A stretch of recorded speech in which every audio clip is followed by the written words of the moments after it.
If you're a developer in 2025, then you have to be paying attention to blockchain. It's one of the most in-demand skills on the planet. And if you're writing smart contracts or building dApps, then Ethers.js is one of the most in-demand skills for blockchain developers. Ethers is the #1 gateway to take your JavaScript applications and turn them into blockchain applications, whether that's front-end, back-end, doesn't matter. So if you're trying to build a full-stack dApp, create your own trading bots, use flash loans, you name it. And today you're going to learn everything you need to know step by step. So if you're new around here, hey, I'm Gregory, and on this channel, I turn you into a blockchain master. So if that's something that you're interested in, then smash that like button down below and subscribe.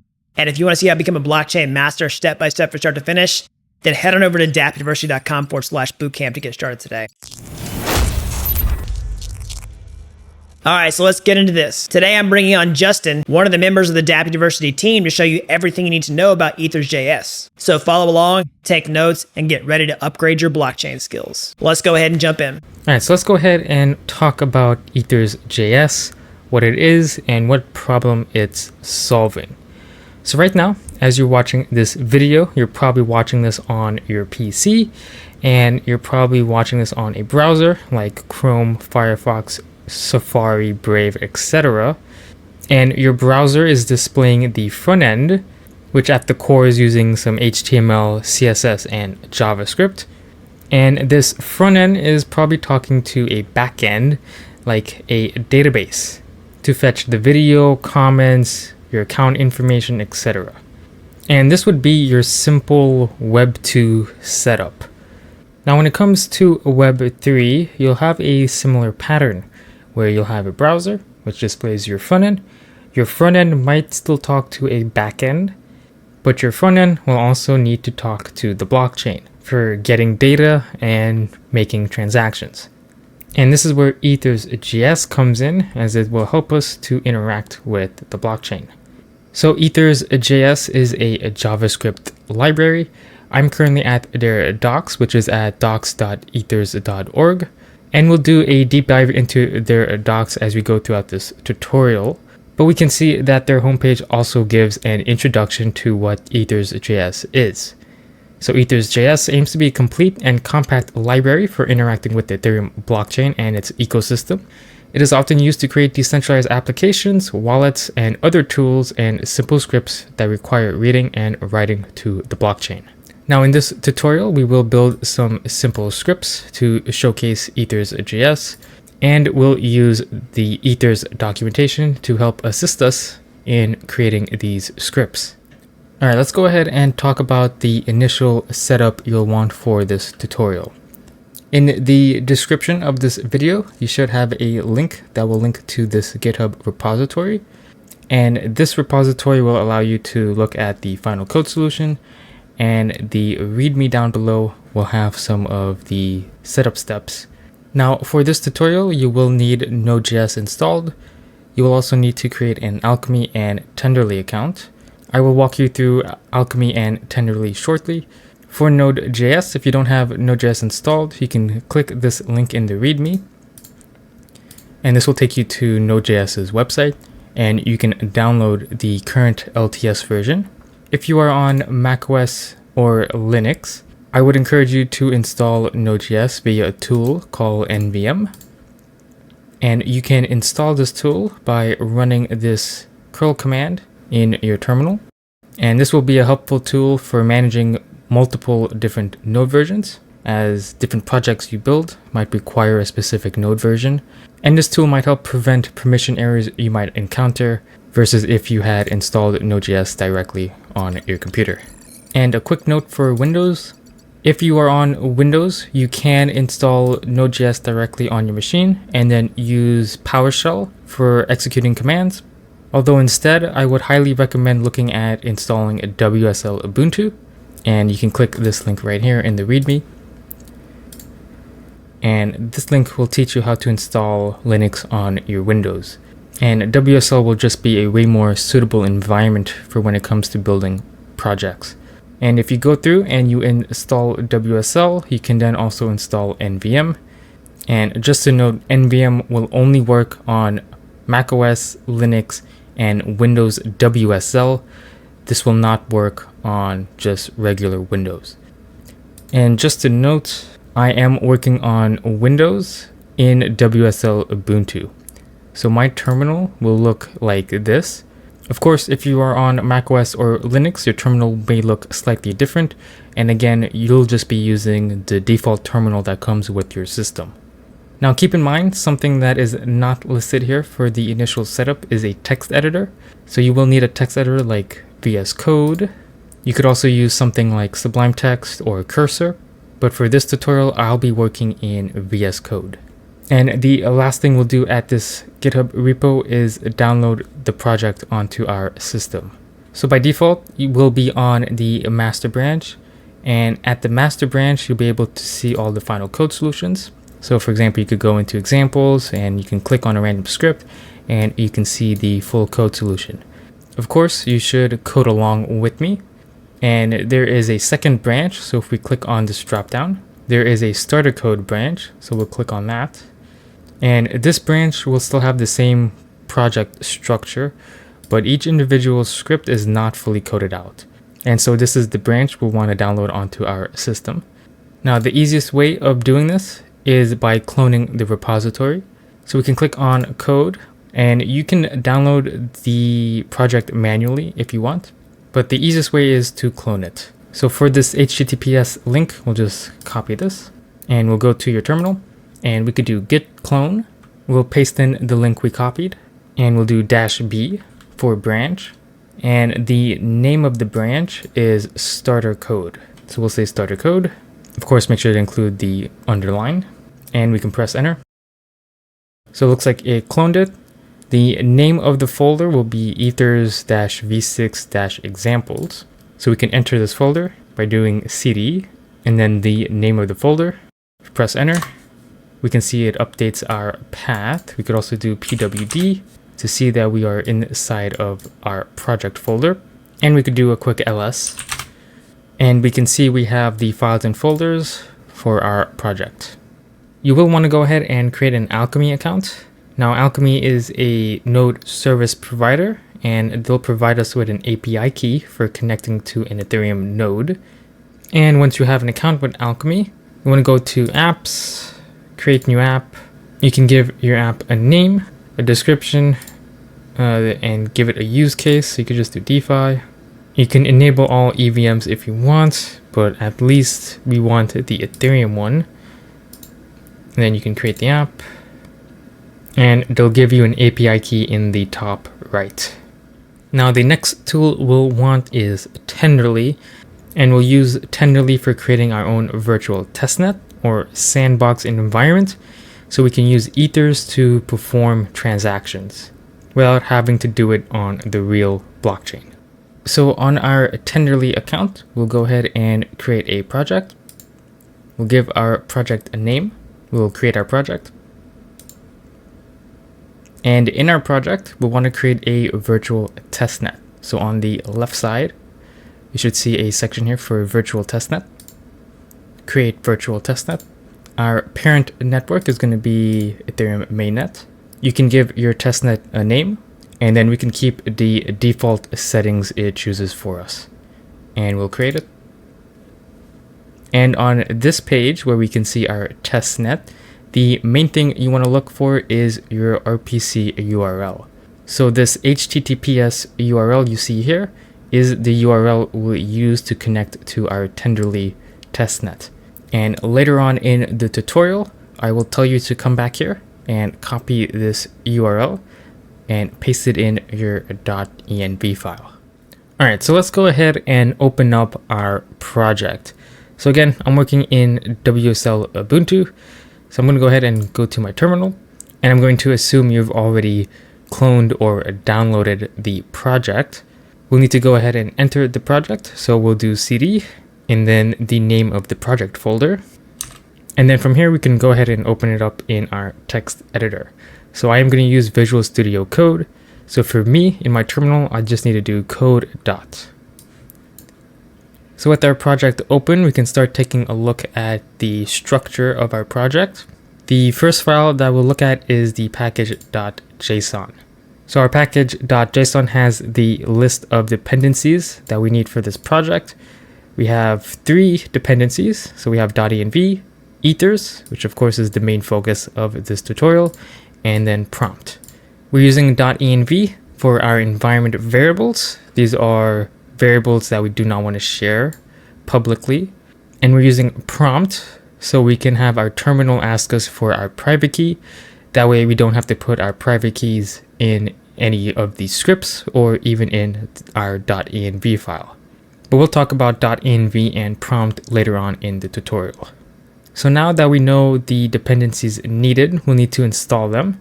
So back in our terminal, make sure you are in the project folder, of course, and we're going to go ahead and run npm install. So it looks like it finished, and you should have a node modules now in your project. So we can go ahead and close out this package.json and go ahead and look in our examples folder, and we'll look at the one_accounts script. So I went ahead and wrote comments on each script with what we want to do. And in this script, we'll just go ahead and get the ETH balance of an account.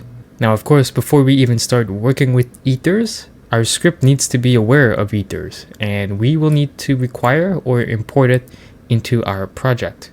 So we can go ahead and require it by doing the following right underneath the comment.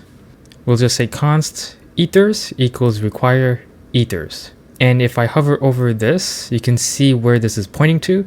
You can see this is pointing into our node modules. So remember, after we ran npm install, that installed everything in our package.json. So ethers is inside of our node modules. So this is where ethers lives in our project. Now the next thing we want to do is set up our connection. And for this, we'll go ahead and reference the ethers documentation. So in my browser, now every tool you use should have some sort of documentation which tells you how to use the tool. And if we look at the getting started page, you can see it tells us how to install ethers, which we already did. It shows us how to import ethers, which we also did. And if we keep scrolling down, you can see they give some descriptions of some important classes to be aware of, which we'll cover later on. And if we keep scrolling down, they have a section here called connecting to Ethereum. So they give an example of how to connect to MetaMask if you're working in your browser. We're not working in our browser, so this doesn't apply to us. So we can keep scrolling down. And they have a section here if you're using a custom RPC. So you'll remember that we created an Alchemy account. We created an app for the Ethereum mainnet, and it gave you a URL that we'll use to talk to an Ethereum node. So this will be our solution for connecting to the blockchain. So we can actually just copy this and go back to our text editor. And right underneath our setup connection comment, we'll go ahead and paste it in. And we'll go ahead and adjust this line a bit, as we should properly declare our variables. So we'll say const. So const provider equals new ethers.json RPC provider, and we pass it the URL. And we will need to define our URL. So we'll make a new variable. So right above it, and we'll do const URL equals, and we're going to do backticks here, and you'll see why in a second. And the URL is going to look something like this. So the URL that Alchemy gives us includes an API key at the very end. API keys are generally meant to be private, so we don't want to put our API keys directly in a script. So we use backticks here to make this a string template. And using the $ and curly brackets, we're going to reference our environment variable instead. So this brings us to our .env.example file, and this shows the two API keys we're going to need. So we're going to ignore the Tenderly API key for now, but we are going to want to put in our Alchemy API key. So in our project, we're going to create a new file, and we're going to name it .env, and we're going to copy our .env.example file. You're going to go into your .env, and we'll paste it in. And you're going to go over to Alchemy, and you're going to get your key, your API key, and you're going to paste it in. So again, do not paste in the full URL to connect to Ethereum, just paste in your API key. And we'll close out these two files. So process.env.alchemy API key will reference our .env file to get that value. You'll remember that in our package.json, I mentioned that we are using a .env dependency here. And this package will help us get these environment variables. And just like we did with ethers, and we had to require it, we will also need to require our .env package. So right before we require ethers, we'll go ahead and require .env, like so. Now my URL variable is in all caps here, so we'll need to update how we're passing this into the JSON RPC provider. And this is all we need to do for setting up a basic connection. So now we want to go ahead and get the balance and log the balance. So back over in the Ethers documentation, and we continue scrolling down. You'll see a section here called interacting with the blockchain. And you can see they give some examples here. So you can get the block number, getting the balance, and we can go ahead and get the balance. So just like we did with the provider, we can just go ahead and copy this line. Come back to our text editor, and underneath get balance, go ahead and paste it in. Of course, let's say const balance, and we'll go ahead and replace this with an Ethereum address. So kind of like what we did with the URL, we'll make a variable called const address, and then quotations, and in here we'll get an address. So in my browser, I'll just go to Etherscan, and we could just look for any random address here. So I'll just click on this. So we can see that this address has a little bit of ETH in its account. So I'm just going to copy this address, go back to my text editor, and we'll paste it in. And then we'll pass this variable into the function. So just to talk a bit more about this line, we're saying const balance. This will be the variable that holds the balance of the account. Now, when it comes to querying things on the blockchain, normally it takes time for data to be returned back to you. So we use this await keyword here in our asynchronous function, and we wait for provider get balance to return back the balance. And of course, get balance needs to know what address to get the balance of. So that's why we pass in an address. So once we have the balance, we can go ahead and log the balance, and we'll just do a console.log, and in here we'll just say balance. Now, of course, make sure to save your file. So file and save, or Control S on your keyboard. And now we'll go ahead and execute this script. So in our terminal, I'm just gonna go ahead and clear this. Again, make sure you are in your project. And to run a simple Node.js script, we'll just say node. Our script lives in the example folder, and then one_accounts.js. And if we execute this, you can see it prints out a very long number here. So note that ETH is 18 decimals, and the smallest unit in ETH is Wei. So by default, when you're reading balances from the blockchain, it's going to give you the Wei value, the smallest unit. And what we could actually do here is go in our browser, and we'll visit another site called eth-converter.com. And in our terminal, we can go ahead and copy this value. Don't include the n. The n here is just signaling that this is a big number, which is a JavaScript type. But in our browser, for the Wei input, we'll go ahead and paste in this large number. And we can see that the converted value in 18 decimals is 0.1 ETH. And if we look in the block explorer, you can see that's exactly what this account has. Now, reading the Wei values is not really that nice. So we'll go ahead and format this a little bit more better. So in our text editor, we'll go ahead and replace this console log here with some backticks.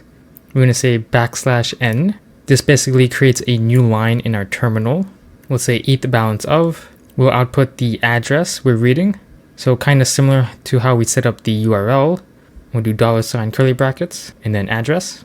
We'll do a little arrow, and then we'll do another $ in curly brackets. And in here, we'll format the balance.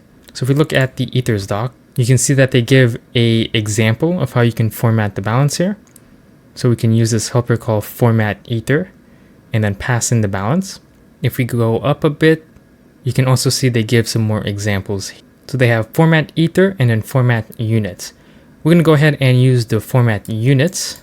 So back in our text editor, we're going to go ahead and do ethers dot, and we'll say format units. And this is a function, and we need to pass in the balance, and then comma. And the second argument for this function is going to be how many decimals we need to format. So remember I said by default, ETH is 18 decimals. So we're going to say 18. And then at the very end of our string here, we'll just say eth and then \n for a new line. So once again, we say ethers.format units. We pass in the balance or the number, and then the number of decimal places to format. Once again, save our file, and we'll go back to our terminal and we will rerun this command.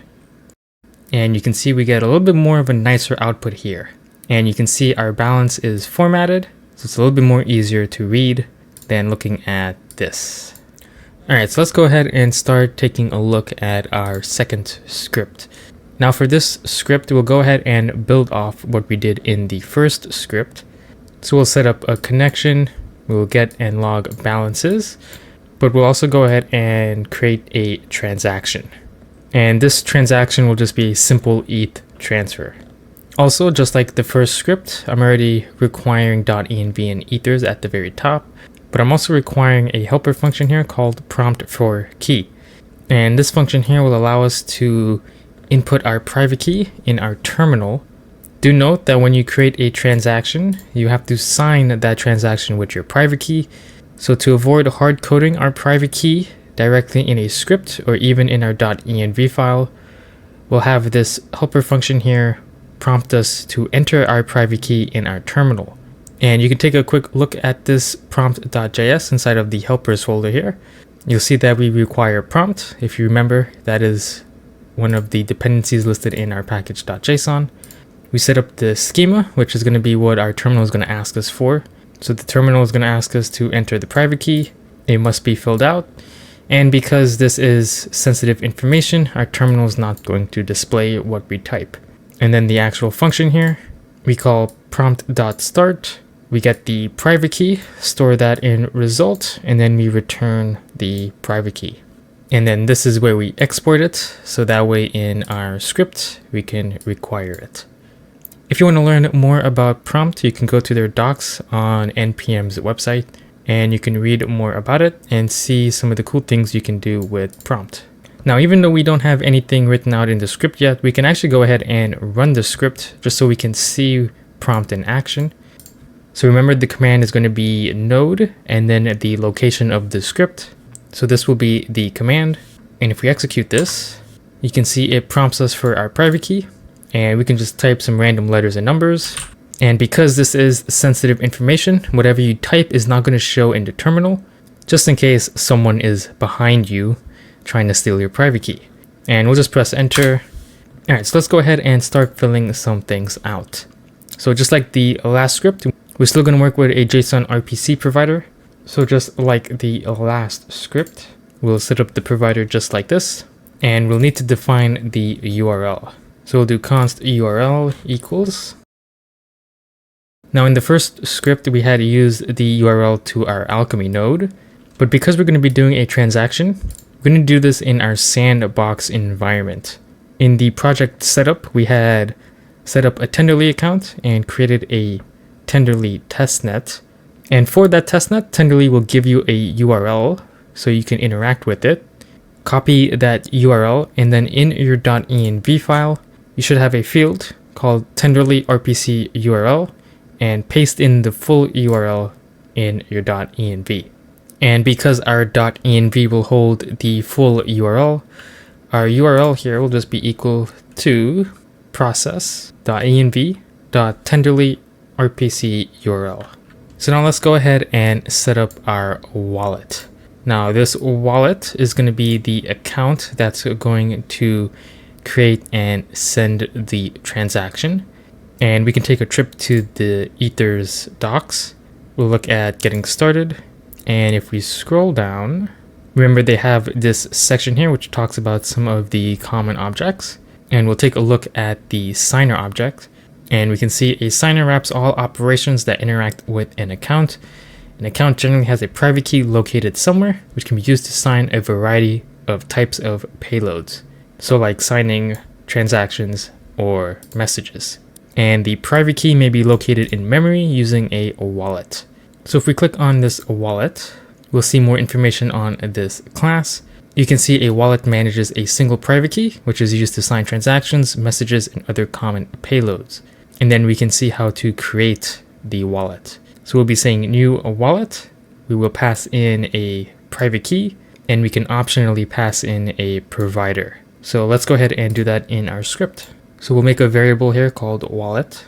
And just like the Ethers doc says, we can do new wallet. Now keep in mind, our script is not going to know what wallet is. And this is because wallet is a class inside of Ethers. So we actually have to do Ethers.wallet. And just like my text editor is saying here, we need to pass in our private key and our provider. So we are getting our private key from this function in this variable. So we'll just say private key. And our provider will be the JSON RPC provider, which we're storing in provider. So now we can go ahead and get the balance of this wallet. We are going to get balances before the transaction and then after the transaction. So we'll make a variable here called sender balance before. And in our first script, we learned how to get the balance. So you should already know how to do that. We'll do await provider get balance. And we'll need to pass in the address of our wallet. Now in our first script, we had hard-coded an account address directly in our script. But this time, we probably don't need to do that. In fact, this wallet class probably has a ton of functions and properties we can read. So if we look back at the Ethers docs, we can see some of the functions we can call on it. But we can see that this wallet class inherits from base wallet. And if we click on this, we can see some more properties and methods for the wallet. And you can see we should be able to do .address on our wallet to get the wallet address. So in our text editor, we'll just go ahead and pass in wallet.address. And then we'll go ahead and log the balance. So just like in the last script, we'll do console.log, we'll make a new line, we'll say sender balance before. And remember, this is going to give us the away value. So we call ethers.format units. We pass in the balance we get, and ETH is 18 decimals. So real quick, we can go ahead and try to run this script just to see if we can get the balance and make sure that we've set up this wallet class correctly. Just make sure to save your file. And in our terminal, we'll go ahead and run this script. So it asks us for our private key. So go ahead and copy and then paste your private key in here. And real quick, if you're using something like MetaMask, you can select the account you're going to use. And on these three dots in the top right, you can go to account details and then show private key. Now, I strongly advise against using an account that has any of your personal funds. You should keep your personal accounts and your developer accounts separate. And you should use an account that has nothing inside of it. But once you have your key, go ahead and paste it in. And once you've pressed enter, it should log your balance. And you can see my account has no ETH right now. And also remember, this is inside of our sandbox environment. So let's go ahead and give our wallet some ETH. So we'll go to Tenderly.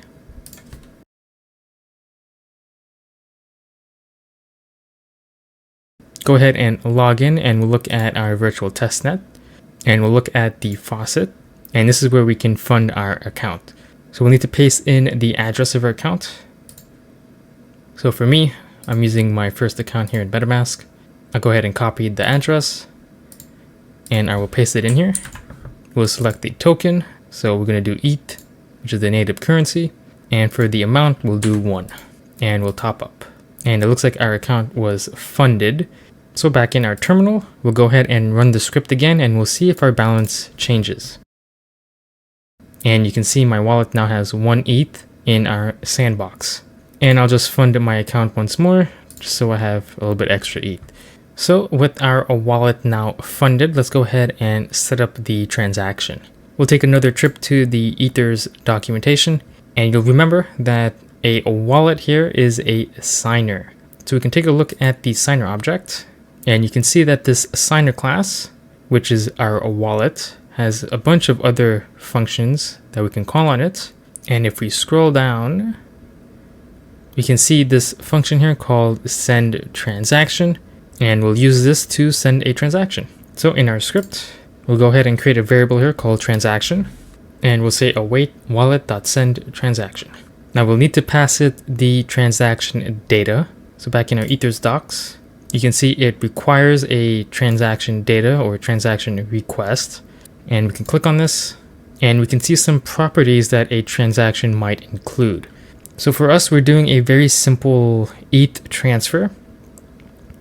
So all we will need to specify is the to, so the target of the transaction, or who we're going to be sending ETH to, and then the value, which will be the amount of ETH we are sending. So in our text editor, this will be an object, and we'll say to, and we'll need to define the account address we're going to send to. So we'll just make a variable at the top called receiver, and you could put in the address of your second developer account in here. So for me, I'm just going to use my second account in MetaMask. Again, I would not recommend this to be a personal account, even though we are in a sandbox environment. So I'll put in my address in here, and our to will be the receiver. And then we need to write in the value. Now for the value, we want to do 1 ETH. So you might be thinking, oh, I could just do 1. But remember, when you're dealing with balances on Ethereum, you should always work in way. So because ETH is 18 decimals, we should technically add in 18 zeros here, which would represent 1 ETH. But thankfully, just like how Ethers has this format units helper function to convert from way, they also have a helper function to convert to way. And this helper function will be Ethers.parse units. We'll need to pass in the value it's going to parse. So since we're doing 1 ETH, we'll just say 1. And ETH is 18 decimals, so we're going to parse 18 decimals.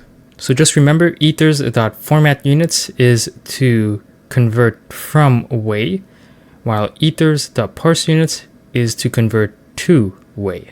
And real quick, before we do the transaction, we should also get the balance of our receiver. So right where we get the sender balance before, we will get the receiver balance, or the recipient. And we will also log the receiver or recipient balance. So receiver balance before, await provider get balance, receiver. And then we log the receiver balance before, and also format it 18 decimals. So now that we've created the transaction and have sent it, we'll want to wait for the transaction to finish executing. And we can do this by doing await transaction.wait. So while this sends the transaction, this will actually wait for the transaction to finish executing and make sure that it's included in a block. And this will actually return a result or receipt of the transaction. So we can actually do a variable here called receipt. And just for demonstration, we'll go ahead and log the transaction object and the receipt. And then after the transaction, we'll go ahead and log the new balances. So we'll get the balances after. So just like we did above, except we have a different variable name here. And then we will log the balances. Again, just like we did above. Remember to save your file. And we'll go ahead and try to run this script. So I'll clear my terminal and we'll run the script, paste in your private key, and then we'll press enter. And you can see there's a lot of output, but we can scroll to the top. You can see my sender balance before was 2 ETH. My receiver or recipient was 0. You can see this transaction response object here, which is what we logged here. So console.log transaction. So we can see some data of the transaction. You can see the transaction hash. You can see who we sent the transaction to, or the target address we interacted with, the account that we sent from, information about gas, and you can also see our value, which was 1 ETH. And if we scroll down, we can see our receipt object. And this has similar data as the transaction object, except you'll remember that we get this once the transaction has been included in the block and has finished executing. So you can see some extra data here, like the block number it was included in. And then at the very end of the script, we had logged the balances after. So you can see that the receiver now has 1 ETH and that I've lost 1 ETH plus a little extra for gas. So for our third script, we're going to go ahead and start practicing interacting with smart contracts. I do want to give a quick overview on what smart contracts are. You can take a look at ethereum.org, and in their docs, they have a section here for smart contracts. So on Ethereum, all a smart contract is It's a program or a set of code that lives at a specific address. And we as developers or even as users can interact with this code on the blockchain, so we can read and write data. And just as an example, we could go to Uniswap. And let's say we were to perform a swap. Behind the scenes, we're actually interacting with their smart contracts. And even when you transfer tokens, so for example, let's look up USDC. Let's say you were to send USDC to someone, whether it's via Uniswap or even up in MetaMask. Behind the scenes, you're interacting with the USDC smart contract. All right, let's go ahead and move on to building our third script. And we're going to go ahead and practice reading from the USDC smart contract. Now, I've already went ahead and required the .env and ethers, and I've also went ahead and set up the connection already, as we've already done this in the first script. Now, in this script, we're not going to make any transactions, so we're not using the Tenderly sandbox environment. We're using Alchemy instead. But if you want to use your Tenderly testnet, feel free to do so. Now, all we'll do in this script is we'll set up the USDC contract. We will call some of its functions, and we'll also get the USDC balance for an address. Now, before we set up the contract, we want to define the contract's ABI, or application binary interface. And in short, the ABI is just a definition of the functions you can call on the smart contract. So I know we've typically gone to the Ethers documentation, and we'll come back to this shortly, but I do want to showcase using AI for learning concepts. So we'll actually go to ChatGPT. You can go to your favorite AI, and we'll just go ahead and ask it what an ABI is. So what is an ABI in Ethereum? And let's just see what he says. So in Ethereum, an ABI stands for Application Binary Interface, and it's a crucial component that defines how smart contracts interact with the outside world, including how to call functions in a contract and how to encode and decode data sent to and from the contract.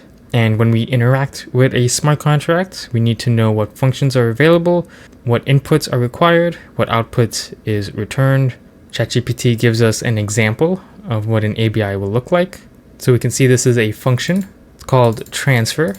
It requires two arguments, the first one being an address, the second one being a number, and it returns a Boolean, which would be true or false. And you can see it talks a little bit about Ethers.js here. So Ethers.js uses the ABI to represent the contract. And behind the scenes, Ethers will encode and decode the data, so we don't have to. Now, I was hoping ChatGPT would have gave us an example of how to use it in JavaScript. So let me go ahead and ask it to do that. So can you give an example of using an ABI with Ethers.js? And let's see what he says.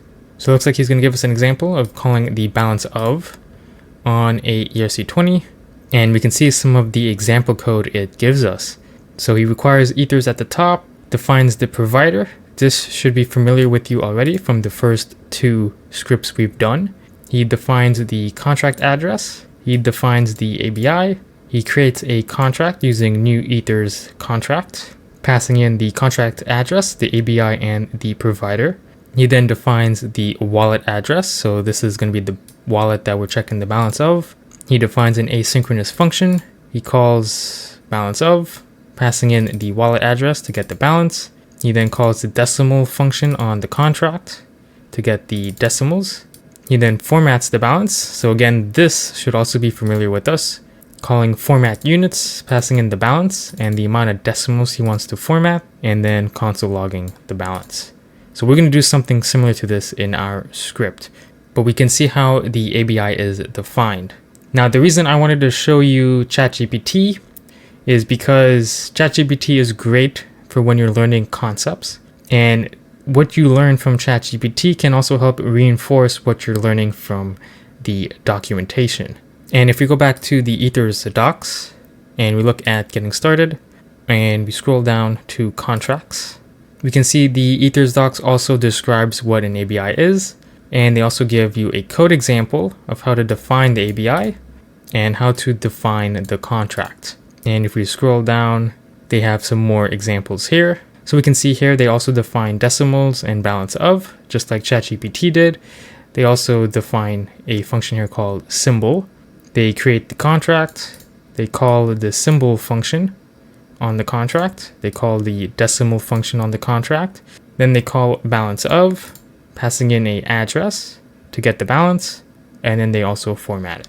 Now, of course, when you plan to interact with a smart contract, you must know the functions you're going to want to interact with in order to define the ABI. So since we want to interact with USDC, let's go ahead and go to Etherscan, and we can go ahead and look at tokens, top tokens, and we'll go ahead and interact with USDC. I do encourage you to deviate a little bit. So maybe try your hand at using a different token like USDT, BNB, or Link. Well, I'm going to go ahead and do USDC. So from here, we can actually see what the token address is. And if we look at the contract tab, this is a proxy, but we'll read as proxy. And we can go ahead and see some of the functions we can call. So we can see it has a decimals function. USDC is 6 decimals. Has a name, USD coin.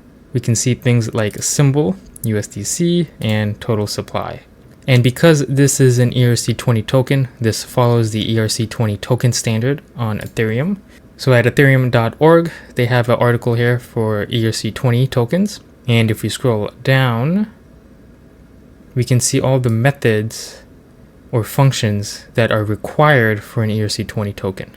So all ERC20 tokens like USDC, DAI, USDT, Link, they all must have the following functions. They must also have the following events like transfer and approval. And this is just the base of what's required. As we can see, USDC has a lot more functions you can call. Alright, so after all of that, let's go ahead and finally start writing some code. So let's go ahead and define our ABI. So we'll make a variable called ERC20_ABI. This will be an array of strings. And we could just define one function for now. And we'll define the name function. So function name view returns string. So name doesn't take any inputs and it returns us the name of the ERC20. Just like we saw on Etherscan for this function. And let's go ahead and define the contract. And we'll actually go to the Ethers docs and we can copy what they have here and paste it in. Let's make sure we say const. And remember, we need to do ethers.contract. And this contract requires 3 arguments. So the address, the ABI, and then the provider. We need to define the address. So right above it, we'll do ERC20 address. We'll go to Etherscan, scroll up, and we'll copy the contract address and go back to our script and paste it in. We'll replace this with ERC20 address. And then for the ABI, we call this ERC20 ABI. So let's go ahead and fix the name. And now that we have our contract defined back in the Ethers docs, we can see how they called the symbol function here. So they just said await contract.symbol. Of course, the name of the function we defined first is a name. So we're going to do await contract.name. And of course, we'll store this in a variable. And then we can go ahead and log it. And we'll do it like this. And we'll also go ahead and log the contract address. And with this done, we can go ahead and try to run this script. Of course, make sure to save your file. And in our terminal, so we'll go ahead and execute this script. And there we go. We can see we get USD coin returned to us. And if we look in Etherscan and we look at the name function, you can see that is indeed the name of USDC. So let's go ahead and define some of the other functions we want to call. So let's go ahead and define symbol, decimals, and total supply.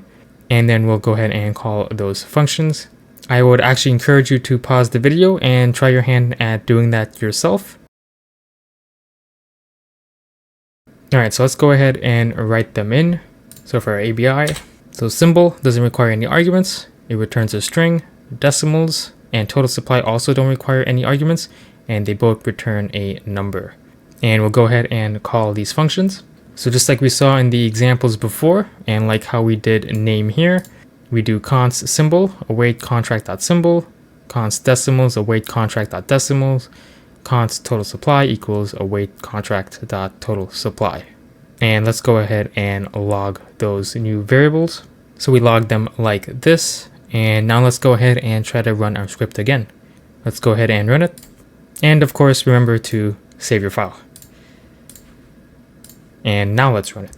And there we go, look at that. So now we also get the symbol, USDC, the decimals being 6, and the total supply, which is a very large number.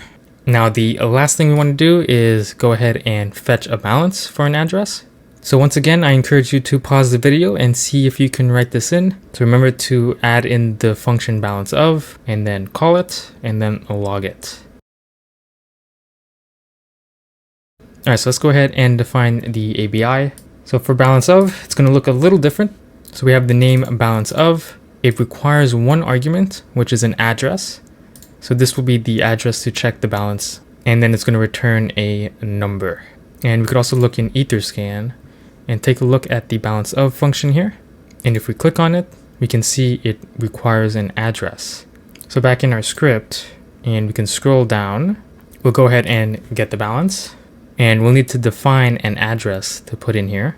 So right above it, we'll create a variable called user address, and we'll go ahead and get the address of someone. So I'll just pull up a random address on Etherscan. So if you're looking at USDC or any ERC20 contract, there should be a holders tab, and we can see some of the top holders of USDC. So we'll scroll down, we'll copy one of these addresses. As you can see, they're holding billions of USDC. We'll go back to our script, we'll paste it in, and then we'll pass in user address. And of course, we'll store the balance in a variable. So balance of will return us the balance of this user address, store it in balance, and then we can go ahead and log it. So we'll save our script, and let's try running it. And there we go, we got the balance. Now remember, just like in the last two scripts, this is pretty ugly to read. So let's go ahead and format it. Hopefully you might know the code to do this now. I'm going to go ahead and create just another console log, and I'll say balance formatted. We'll do ethers.formatUnits. We will pass in the balance, and we'll also need to define the decimals to format. So remember, and we can actually look in our terminal here, USDC is 6 decimals. If you've deviated and you're doing a different ERC20 token, your decimals might be different. There are some ERC20s that might have 8 decimals, 12 decimals, or also 18, just like ETH. So rather than hard coding 6 here, which this would technically work, remember we got the decimals from the function up here. So instead of hard coding 6, we'll just say decimals. And we'll save our file. And let's run our script. And there we go. We can see they're holding well over a billion USDC. Pretty insane. All right, so let's go ahead and move on to our fourth script. Now our fourth script is going to build off everything we've done in the last script, except this time we're actually going to go ahead and set up a transaction where we'll transfer USDC in our sandbox. Now the script is mostly filled out. We can see we require .env and ethers. We have prompt for key that we're going to require because we are going to need our private key. We set up the connection. This time we are using Tenderly because we'll be doing a transaction. We define the ABI for our ERC20. We've removed some of the functions here from the last script, so we don't have name, symbol, decimals, total supply. But this time we've added the transfer function. And this transfer function requires 2 inputs or arguments, the address of who we're going to transfer to, and a number of the amount to transfer. And this returns us a boolean, true or false. And real quick, we could go to Etherscan.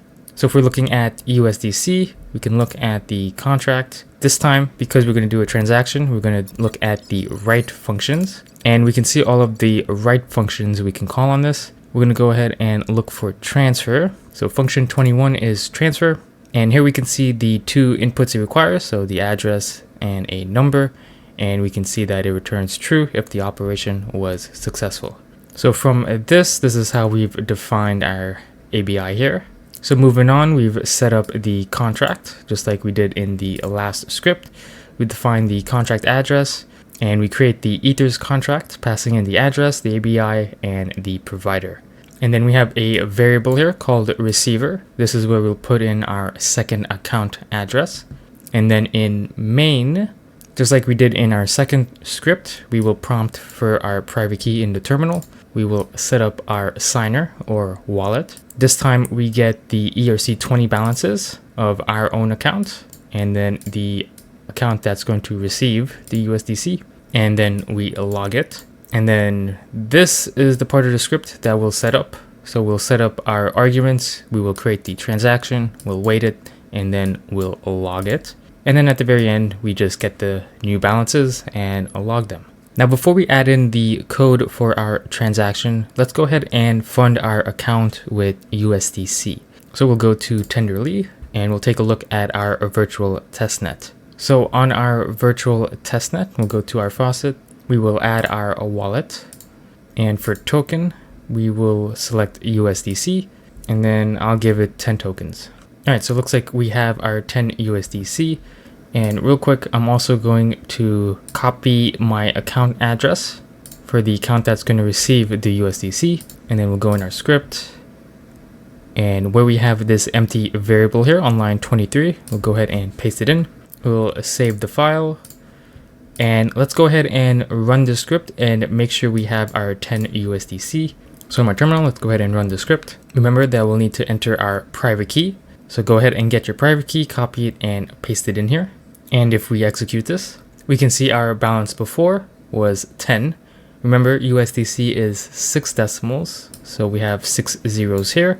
Our account that's going to receive the USDC has 0. And of course, we didn't do the transaction, so it basically skips that and then just logs the balance again. And real quick, we'll fix the formatting here so it doesn't create a new line. So we'll move this \n at the end. All right, so let's go ahead and work on setting up our transaction. All right, so remember that our transfer function requires 2 inputs, so an address and then a number, which will be the amount we'll transfer. We already have our address, which will be this receiver variable, but we'll need to set up a variable for the amount to transfer. So let's go ahead and set this up. We're going to create a variable here called amount. And just like you're probably used to already, we're going to do ethers.parseUnits. We'll go ahead and we'll transfer just 1 USDC, and USDC is 6 decimals. Now, just in case, if you're working with a different ERC20, we can go ahead and get the decimals dynamically. So we'll actually create a new variable here called decimals. And basically, just like we did in the last script, we'll call the decimals function. And instead of saying 6 here, we'll just say decimals. And now we'll need to go ahead and create the transaction. So we'll create a transaction variable. And you might be thinking, we'll call transfer just like we've called all the other functions by doing await contract.transfer. But there's actually one problem with this. Remember when we do a transaction on the blockchain, we need to sign that transaction. And we'll need to sign this transaction with our private key or our signer. And the contract by itself doesn't know who the signer is. Let's go ahead and take a look at the Ethers docs and let's see what they recommend. We'll look at getting started and we'll look at the contracts section again, and we'll scroll down a bit and we'll look at state changing of methods, and we can see the example they have here. So they define the ABI and they define the contract, and you'll note here when they create their contract, they pass in the address and the ABI, just like we've been doing, but this time they actually pass in the signer. Now back in our script, when we've defined our contract, we've passed in the provider, which is just the default connection, and we'll actually want to replace provider here with our wallet. Now the way we have our script set up, we define the contract first before we define our wallet. So you might be thinking we can just move this line somewhere down here after we get the wallet, but I actually want to give you an alternative suggestion. And if we look back to the Ethers docs, and let's go ahead and look at the actual contract class. So under application programming interface, we'll look at contracts and we'll scroll down. We'll look at the base contract. We can see some of the methods for the base contract, and we'll take a look at this connect function. And this connect function returns a new contract with the same target and ABI, but a different runner. Now the runner is who's going to basically run the contract. So by default, our runner is the provider, which has just been the default connection. but we can actually call connect on this contract to change the runner. So what we'll actually do instead, we'll actually say contract.connect, and connect takes in one argument, which is going to be our new runner. So we'll pass in our wallet, and then we can call our transfer function. So we'll say .transfer. Remember, we'll need to pass in our two arguments. So we'll need to pass in our address and the amount. So we'll say receiver and then amount, and this will be our transaction. So just to recap, we create our transaction variable. We do await contract.connect wallet. So this changes our runner from provider to our wallet. And since our contract now has the signer, now we can call the write function on it, which in this case is transfer, and we pass in the receiver and the amount. Let's go ahead and await our transaction. And we'll go ahead and log our transaction. And let's save our file. So let's go ahead and run our script and let's see if this worked. So I'll clear my terminal and we will rerun the script. Once again, get your private key. All right, and there we go. It looks like it worked.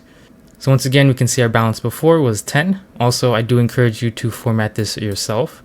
But you can see we had 10 USDC. Our recipient or receiver had 0. And at the end, you can see we ended up with 9 USDC and our recipient has 1. And then we also logged the transaction so we can see some of the details. So we can see our transaction hash. We can see our to field is not the address of our recipient. This is actually the address of the USDC contract because this is the contract that we interacted with. We can see our account executed this transaction. We can see some gas details. We can see our transaction data. We won't go too in depth on this, but just to keep this short, this here is our function signature. So the function that we interacted with. If we actually look in Etherscan and we look at the transfer function, we can see the encoded data here. So 0xa9059CBB. We look back in our terminal. That is the function we interacted with. And then our two inputs, the address, we sent it to, and then this is the amount we sent. So our 1 USDC plus 6 zeros to convert to weight, converted to hexadecimal. And then you can see our value is 0 because we didn't send any ETH. All right, so up until this point, we have done quite a bit. We have read from the blockchain, we have performed transactions, and we have interacted with USDC. Moving forward to our last script, we're going to focus on querying smart contract events. Now, what are smart contract events? Well, when we do a transaction on a smart contract, or specifically call a write function on a smart contract, these functions have the ability to emit an event. An event is just a way of saying an action has been performed on the smart contract. Now, we've been interacting with USDC, which is an ERC20 token, and we've previously talked about a ERC20 token must have all of these functions like name, symbol, decimals, but it also must emit these events, so transfer and approval. Now, a transfer event is emitted upon a transfer or transfer from, while an approval event is emitted upon calling approve. And if we look at USDC on the Block Explorer, we're currently viewing the ERC20 page. But if I click on the address to look at the address itself, we can see we get a tab here called Events. And if we click on this, we can see all the most recent events. So we can see the most 3 recent events here have all been a transfer event. And we can see this event tells us the from, the to, and the value. So the tokens being transferred from, the tokens being transferred to, and the number of tokens that was transferred. And I'll click on this real quick. And here we can see the from, the to, and the amount. And we can also see that this is defined in the ERC20 standard. So there's 3 arguments, the from, the to, and the value. So in short, these events that are emitted makes it easy for us to query and see actions done on a smart contract. Now, real quick, if we look at the Ethers docs, we'll look at getting started, contracts, and we'll scroll down a bit.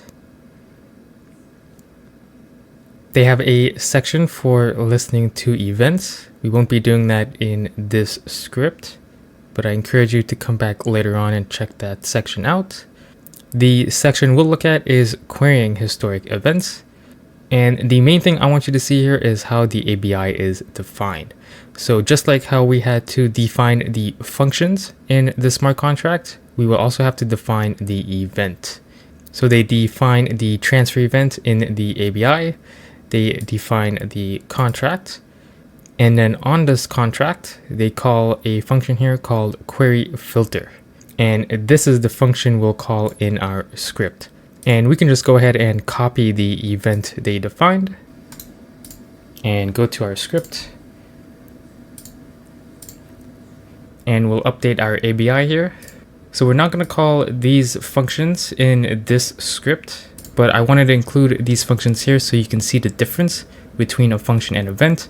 And just so you know, a uint is the same as a uint 256. So you can say uint here, or you could also say 256. Either way will work. Now, something else you might notice from how we define this event, our first two arguments, the from and the to, has this keyword called indexed. Now, we're not going to go super in depth on what indexed is, but in short, these indexed variables just make it easy to filter events from these arguments. So for example, imagine we wanted to get all the transfers from a specific address, or taking a look at all the transfers an account has received. And these indexed variables are also called topics. And an event can have up to 3 indexed variables. So when we look at Etherscan, and we were looking at this transfer event, we can see this has topic 0, topic 1, topic 2. Now topic 0 is just the hash of the event definition. We can see that topic 1 is the address from. So the address ending in 2603 is the address from here. And we can see that topic 2 is the to address ending in 6007, which we can see here. And we can see that value is not indexed, so it is not a topic. Instead, it's put into the event data. So just remember that indexed variables are the variables you can filter the events you are querying. So we can get events that has a specific address from or address to, but we cannot get any events based on a specific value. So anyways, back into our script, we can see we already have the contract set up, and we'll need to just do 2 things. We will get the current block number, and then we will query for our events. And once again, we'll actually go to the Ethers docs, and we will look up the contract class. So we're going to look at the base contract, and we'll scroll down, look at some of its methods. And we're going to take a look at query filter. So we can see that query filter provides historic access to event data for events in range from a block to block. So this function takes 3 arguments. The first argument being the event name. Remember earlier I talked about indexed variables. So technically you don't have to just pass in the event name. You can get creative. And if we click on this, this takes a string, so the name of the event, but you can also pass in a topic filter. So you can filter by topics or indexed variables. We're not going to go through that in the scope of this lesson, but that could be something you choose to experiment with. Moving on, the second and third arguments are optional arguments, and these are going to be block numbers. So the second argument is going to be the from block, you're starting a block, and your third argument is the to block or the end block. So let's say we want all the transfer events from block 1 to 5. We would call query filter, passing in the name of the event transfer, passing in the from block, which will be 1, and then the to block of 5. And this function will then return to us all the transfer events from block 1 to 5. And passing in these blocks are optional, so you can just pass in the event name or a topic filter. But for our script, we'll go ahead and specify the blocks. So let's go ahead and add this to our script. We won't define the block number yet. Let's just go ahead and set up our query filter call. So we'll say await contract.query filter. Just like we discussed, this takes 3 arguments. And the event we're going to query is the transfer event. And then we'll need to define our blocks. So I'm not going to go to the Ethers docs for this, although I do encourage you to take a look and see if you can find this function. But where we define our provider has some functions we can call on it. And one of its functions is get block number. So we'll make a variable here called block. We will say await provider. And the function we can call on the provider is get block number. And this will get our current block number for the blockchain we are connected to. Now we want to pass in our starting block. So we'll just say block -1. And then our end block will just be the current block number. Of course, this is going to return to us all the transfer events within this one block. So we'll want to store this in a variable. And we'll just call it transfer events. And then we can just console log it. Let's save our file, and in our terminal, we'll go ahead and run this script. So let's run it, and we can see we get the transfer events that have been emitted in the blocks we defined. And we can see the output here was a lot. And what we could do instead, since the transfer events we get is an array, we can just go ahead and get the very first one like this. And then we can also add in another console log here. And we'll just log the total amount of events we got, just like this. So let's go ahead and run this again. And there we go. So we can see we got a total of 57 events, and we log only the first one. So we can see for this event, we can see the transaction hash. We can see the block number we queried. We can see the topics. So remember, this is going to be the from address. This is going to be the to address. And while the value is not indexed, we can see it here in the data field in hexadecimal. And if we scroll down, we can also see the arguments here in a nicer format. So once again, the from, the to, and the value.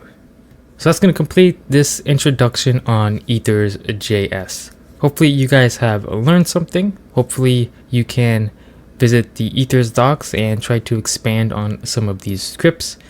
And hopefully this gives you a better understanding of implementing Ethers in some of your future projects. Of course, if you want to level up your skills as a blockchain developer, you can go over to dappuniversity.com/bootcamp. And that being said, thank you all for watching, and go out there and build some awesome stuff. So that's all I've got for today. Make sure you smash the like button down below. Subscribe to this channel if you haven't already. And until next time, thanks for watching Dapp University.